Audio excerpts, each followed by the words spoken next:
એવા હેવાયા કે સુવાવડમાં તો સેવા થાય ને. ઠાકોરજી કે તું નાહી ધોઈને કર, છાણનું પેલું કરે, અને એમણે સુવાવડમાં સેવા કરી. જો આપણે એવો બધો તાપ નથી, એટલે 84-252 કરી ગયા એમ આપણાથી ન થાય. ઓલી વેશ્યા રજસ્વલામાં સેવા કરતી હતી, ઓલા મેહા ઢીમરની વહુએ સુવાવડમાં સેવા કરી હતી. આપણાથી એ ન થાય. આપણે બધા એ તબક્કે પહોંચ્યા નથી. 84-252 નિકુંજના જીવ હતા, એટલે વલ્લભ એના પરિકર સહિત અહીંયા પધાર્યા હતા. એટલે વલ્લભના 84 નિર્ગુણ વૈષ્ણવ અને ગુસાઈજીના 252, 84 રાજસ, 84 તામસ અને 84 સાત્વિક, એનો સરવાળો થાય 252. તો 84-252 ને તો સાક્ષાત માગીને આરોગતા. ઓલા માજીને આંખે દેખાતું નહીં તો રોટલી બનાવે અને ગરમ ગરમ આમ ધરવા જાય તો હાથમાંથી લઈ લ્યો. અરે બિલાડી કેવી હેવાઈ થઈ ગઈ છે, અમારા પ્રભુને ધરાવું છું ને જોન લઈ લે. માજી દુઃખી થઈ ગયા. ઠાકોરજી પ્રગટ થઈને હાથ પકડી, માં બિલાડી નથી લઈ લેતી, હું તારા હાથમાંથી ગરમ ગરમ ખાઉં. જુઓ આ 84-252. ઓલી કાછિયણ શાકવાળી જાય, ઠાકોરજી કે અમારી માં તો સાંભળતી નથી, શાકવાળી વહી જશે પછી મને રોટલી ને દહીં ખવડાવશે, વળી આજ મેળ નહીં પડે. એ માં શાકવાળી જાય છે, માં દોડતા જાય. એ ઓલી કે માં તમારા ઘરમાં નાનું છોકરું છે?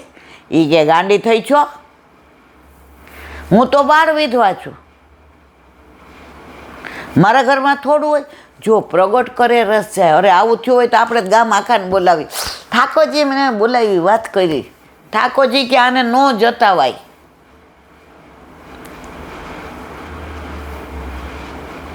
આજે નારાયણદાસ કામે જતા હતા ઓલામાં, તો ઠાકોરજી કે મારા માટે લઈને આવજે, નહીં તો ખોલીશ નહીં.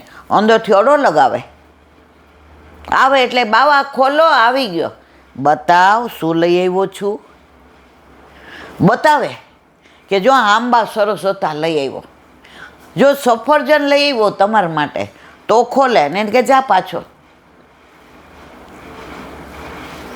આ 84-252 છે. માગી માગી ના રોગે. અને આપણું ચિત્ત હજી એટલું પરોવાયું જ નથી. આપણે સવારે ઉઠીને પૂછીએ, આકાશ તને શેનું શાક? એટલે ઓલો ક્યાં? તો આપણે કંઈ આરાધ્ય ખાશે? ઠાકોરજી કે આપણે તો એટલું જ ખાવાનું છે.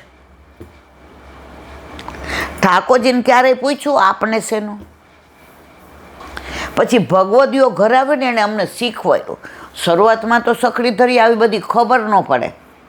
તો ભગવદીઓ બારગામથી આવે ઠાકોરજી પધરાવીને, કોઈને નરોડાના બેઠકજી કરવા હોય, કોઈને ગોધરા જવું હોય. પછી ખબર પડી કે બેન ત્યાં સખડી ધરાવે છે, એટલે મારી બા કે ત્યાં થઈને જાજો. પછી શીખવાડ્યું, બટા આવું ન બોલાય, તું તો જૂઠણ કરી નાખસ. મેં તો આમાં હું જૂઠણ? જો સમજણ ના હોય ને પછી આપણને એમ કે તારે એવું પૂછવાનું, ઠાકોરજી પછવાડે આજે શેનું શાક કરવાનું છે, શેની ટોકરી? તો એ ભગવદીઓના સંગથી સમજણ પડી. તો અત્યારે છોકરાઓએ કાંઈ ધરાવવું હોય ને તો તરત એમ કે ઠાકોરજી પછવાડે બા પાણીપુરી કરવી. જુઓ, એટલે જ વલ્લભે કીધું છે, નિવેદનમ તું સ્મર્તવ્યમ સર્વથા તાદ્રસે જન. વંચક નહીં હો, એ તો પાછા તમને ઊંધે રવાડે ચડાવી દે. સર્વસમાં સત્સંગ ચાલુ કરી મને એક જણ કહેતું હતું, એ કે ઈલાબેન હવે દૂધ મિશ્રી ધરો તો હાલે. મેં કીધું કેમ? એ કે હાંજે. મેં કીધું ઓ, જો વંચકો હોય ને તમને સેવાથી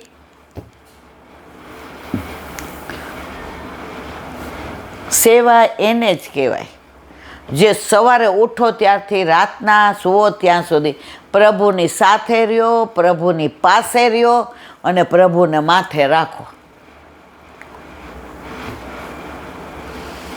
હવે બપોરે સવારના 4:30 પોણા 5 ઉઠ્યા હોઈએ તો બપોરે અડધો પોણો કલાક હોઈ જાય.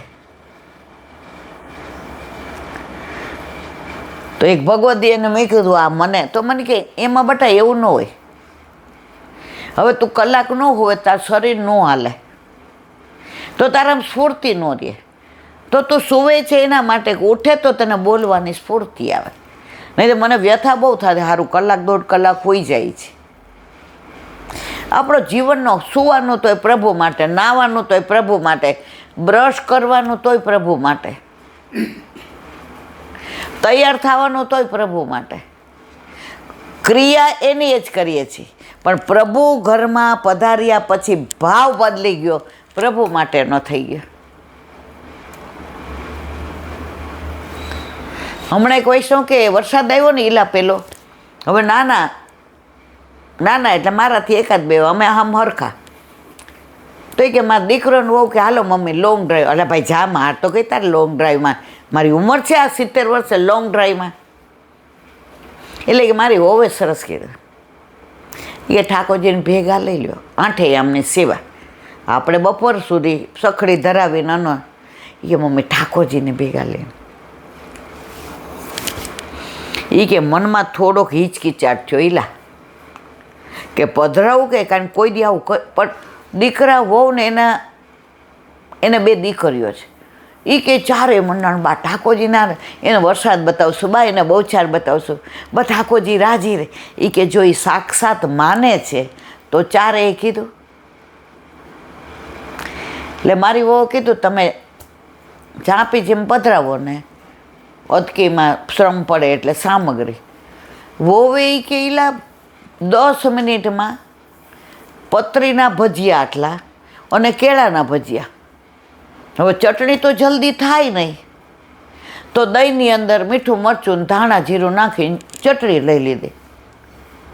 મેં કીધું આ શું કર્યું રેશમી કપડામાં? એ કે હાલો આગળ જઈને કહું. પછી વરસાદ કે મારું કામ, અને છોકરાઓ તો બા લાલા ના બતાવો, બા આમ કરો, બા ઝાડ જુઓ, બા અરે એ લોકોનો ભાવ જોઈને મને એમ થયું કે હું ખોટી હિચકિચાટ કરતી હતી. હવે એ કે પરાકાષ્ઠ આવી, એક ઝાડ આવ્યું સરસ.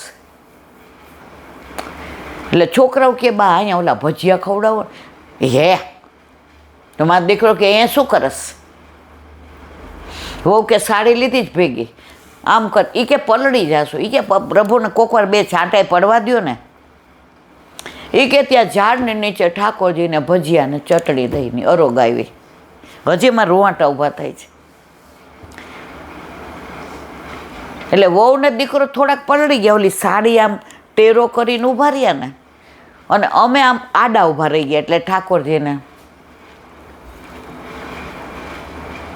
પછી ઝાંપીજી કરીને હાથ ખાસા કર્યા. પાણી તો વરસાદનું આવતું જ હતું. એ કે અમે પછી પ્રસાદ લીધો. ભજીયા તો એલા ઘણી વાર ખાતા હોઈએ, પણ આ સ્વાદ એવો આવ્યો ને કે મારા મનમાં જે ગ્લાની હતી, પ્રભુને લઈ જવાય, વરસાદના બહાર કઢાય, કોઈ દી મેં આવું નથી કર્યું. આ છોકરા વગર હાલ. એ કે જે મને દ્વિધા હતી ને એ બધી મારી દ્વિધા જતી રહી. તો પ્રભુ તો સાક્ષાત છે ને છે જ. બોલો વલ્લભા. મધુરાષ્ટક. વલિતમ મધુરમ. કાલે વસનમ મધુરમને વિરામ આપ્યો. વિવરણ. શ્રી કૃષ્ણ પ્રભુને કદી એકલા અતુલા કલ્પી જ ન શકાય. આપ શ્રી હંમેશા ગોપ બાળકો, ગોપીઓ અને ભક્તોથી સદાય વલિતમ મધુર ઘેરાયેલા જ રહે. પ્રભુને એકલા ગમે જ નહીં. ઠાકોરજી ગાયો ચરાવવા જાય તો સખા ભેગા, માખણ ચોરી કરવા જાય તો એક દી કુંભનદાસને કે તમારા ગામમાં નવી વહુ આવી છે. એ કે એણે મને ચેલેન્જ આપી, તાર તારામાં ત્રેવડ હોય તો મારા ઘર ચોરી કરજે. એટલે મહારાજ એના એ કે હું નહીં હો, મને ગામમાં રહેવા દેજો, આ ધોળામાં ધૂળ ન પાડતા. એ કે કોમણા તારે આવું જ નહીં, તારે યાર ખેલવાનું બંધ. બ્લેકમેલ જ કરવાનું. કારણ કે એને એ દર્શન કરાવાતા ચત્રભુજ સ્વરૂપના. એ કે નથી આવું. એ કે કાલથી તાર ખેતરમાં ખેલવા આવવાનું બંધ, તારે આ રમવાનું બંધ. કુંભનદાસ કે ખરું બ્લેકમેલ કરો છો? બોલ. એ કે પછી તમે બધા દોડી જાઓ છો, માલ તમે ખાવ છો ને માર મારે ખાવો પડે છે. પ્રભુ આગળ હાલે કોઈનો? આ પ્રસંગ બધાને ખબર, એટલે ટૂંકમાં કહું. હવે ઓલીએ ચેલેન્જ આપી હતી એટલે ગઈ. પાણી ભરવા જાઉં છું એને સાસુને કે આ લાકડી રાખો, આ ઓલો તમારો કાળિયો છે ને નંદબાવાનો લાલો, જે બધાય લાડકો કર્યો જ, ઘરમાં ઘૂસી ન જાય. આમ તો મેં છીકે રાખી દીધું છે. એ આટલો ટેણીયો શું ઉપર ચડવાનો? માં કે આ ધ્યાન રાખીશ. ઠાકોરજી આવ્યા. મોસી, હવે આંખે દેખાય નહીં કોણ? એ કે ગામમાં ઘણા છોકરા હોય, તમારે કોણ હું પૂછવાની જરૂર? એ કે માસી બધા એવું કહે છે કે પાણીની તરસ લાગે ને તો તમારા ઘરમાં પીવા જાય ને તમે કોઈ દી ના ન પડે. એ તે નો જ પડે ને, માણસ પાણીને પરબ બંધાવે. મોસી મેં અંદર જા કે? એ કે હા હા જા જા. લાકડી, એ કે લાકડી એક બાજુ મૂકો જાઓ ને તમે વચમાં રાખીશ. એ કે એટલે તું એક બાજુ મૂકી દે. ઠાકોરજી ફેંકી દીધી બહાર. એ કે આ લાકડી ઓલી પાછી આવે ને હાથમાં લે ને બધા એને કે આવી જાઓ. મોસી એ સબન કો પીલા દો. હા પાણી પીવામાં જા.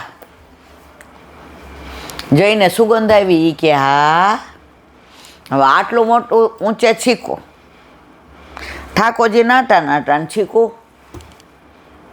काना क्या करेंगे? 5 खड़े हो जाओ, ऊपर 4, ऊपर 3, ऊपर 2, હું 1. ચડી ગયા. માખણ ખાય, સખાવને દે, બાર માકડાને નાખે. એ કે વધુ એટલું નાખી દેશો નીચે, એવું ચીકણું થઈ જાય ને. એ કે વધે ને એટલું નીચે નાખી દેવું. એટલે ઓલી હોશિયારી કરતી હતી ને, ત્યાં આવી ઓલી પાણી ભરીને. માં કોઈ આવ્યું છે? ના રે ના, કોઈ નહીં. એ ક્યાં ઓલા છોકરાઓ પાણી પીવા ગયા છે? એ કે હે લાકડી ક્યાં? માન ઓછું દેખાય. લાકડી મારી ક્યાં ગઈ? અંદર ગયા તો ઠાકોરજી તો ઓલી કે હું કુંભનદાસ કે આજ માર પડવાનો બરાબરનો. બધા દોડ્યા. કુંભનદાસે દોડ્યા. ઠાકોરજી લટકી ગયા ઓલી મટકીને. 2 હાથ મટકીથી પકડ્યા. છોડી દે તો પડી જવાય. નીચેથી પિત્તાંબર ઉતરવા માંડ્યો તો પ્રભુએ 2 હાથ પ્રગટ કરી અને પિત્તાંબર ઊંચું કર્યું. ચત્રભુજ સ્વરૂપે કુંભનદાસજીને દર્શન આપ્યા. અને ઘરે ગયા તો સમાચાર મળ્યા કે કુંભનદાસજીને ત્યાં 7મો દીકરો આવ્યો છે. તો ઓલા ચત્રભુજના દર્શન કર્યા હતા, તેનું નામ પાડ્યું ચત્રભુજદાસ. આ પ્રભુની વલિતમ મધુર. આ બધી લીલાઓ એટલી મધુર છે કે તમે જેટલી વાર ગાય ખાઈ લે પછી વાગોળે ને તો ખાવા કરતાં વાગોળવા મજે. જો આ લીલાઓ બધી બધાએ સાંભળી હોય, પણ મને તો ઘડી ઘડી કેવી ગમે. કેમ? રસ. કેરી બપોરે ખાધી હોય પછી સાંજે કોઈ કે નાનો પાડીએ, વજન વધી જાય તો વધી જાય, પણ કેરી ના નહીં, કારણ કે રસ એવો છે. ગોતલા છટલાવાળી કેરીના રસમાં આવો આનંદ આવે તો પ્રભુમાં તો આવે ને મારા વાલા. દયારામભાઈના ચંદ્રાવલા. કાલે 37માં ચંદ્રાવાલાને વિરામ આપ્યો. આજે 38મી. હવે આગળ પહેલાં પ્રેમના લક્ષણો કીધા. પ્રેમ, આસક્તિ, વ્યસન અને તન્મયતા. પ્રેમના લક્ષણ કયા? આંખોથી જોતા જ ગમી જાય તે દ્રગરુચિ. સ્મૃતિ, વિયોગમાં પણ જેમની વારંવાર યાદ આવ્યા કરે. અભિલાષા, મળવાની અને વિવિધ પ્રકારની નવી ઈચ્છાઓ થયા કરે તે અભિલાષા. ઉદ્વેગ, અભિલાષા પૂરી ન થાય તો ઉદ્વેગ રહ્યા. 4 પ્રેમની દશા. હવે કે છે આસક્તિના 3 પ્રકારો: વ્યાધિ, પ્રલાપ અને ઉન્માદ. વ્યાધિ, પ્રલાપ અને ઉન્માદ. હવે કે છે વ્યાધિ એટલે શું? જ્યારે માનસિક પ્રવૃત્તિ વિયોગજન્ય બને, તે વિયોગથી માનસિક ઉદ્વેગ થતાં શારીરિક વ્યાધિ ઉત્પન્ન થાય તે વ્યાધિ. કાંઈ ચિંતા આવી ગઈ હોય ને આખો દિવસ વિચાર કર કરીએ તો ઓડકારે આવે, ખાવાનું ન ભાવે, ઊંઘ ના આવે, પછી માંદા પડીએ, એને કહેવાય વ્યાધિ. હવે કે ઉદ્વેગને વ્યાધિમાં સંબંધ વગરનું કાંઈ ને કાંઈ બોલ્યા કરે. હું શું બોલું છું તેને ખબર ન રહે, એને પ્રલાપ કહેવાય. ઘણી વાર રસ્તામાં જાતા હોય, આપણે એકલા બેઠા હોય, એકલા બોલતા જાય. ક્યાંક દુભાણા હોય, ક્યાંક એને મનમાં દુઃખ લાગ્યું હોય, એને સમજવાવાળું કોઈ ન હોય, તો એકલા બોલે, એને કહેવાય પ્રલાપ. જો આસક્તિમાં 3 કીધું: વ્યાધિ, પ્રલાપ અને ઉન્માદ. હવે આવ્યું ઉન્માદ. આ એક એવી અવસ્થા છે કે જેને ઘેલછા કે આપણે ન કહે, હારો આ બૈરી પાછળ ઘેલો થઈ ગયો છે, એ જ દેખાય છે, બીજું દેખાતું જ નથી. આ ઘેલછા. સંસારિયા કહે છે કે ભગતડા ઘેલા છે. સંસારી જીવો આ ભાવને ક્યાંથી જાણી શકે? આ અવસ્થાએ જે જીવ પહોંચ્યો હોય તે આ ભાવને જાણી શકે, બાકી બીજા તો પાગલપણું કહે. જ્યાં સુધી તેને જોઈતું મળે નહીં ત્યાં સુધી ઘેલછા બની રહે, એને કહેવાય ઉન્માદ. જોઈતું મળે નહીં એટલે પ્રભુને પામવાની ઈચ્છા છે પણ પ્રભુ મળતા નથી એટલે ઉન્માદ. જ્યાં એને અવાજ આવે તો મારા ઠાકોરજી છે, ફૂલ જોયા તો મારા ઠાકોરજી માટે, સારો મેવો જોયો તો મારા ઠાકોરજી માટે. હવે આજુબાજુ બધું લૌકિક વાતાવરણ છે, છતાં એને ઉન્માદ એના ઠાકોરજીનો છે. તો એ આસક્તિનો 3જો પ્રકાર. બોલો વલ્લભાધીશ.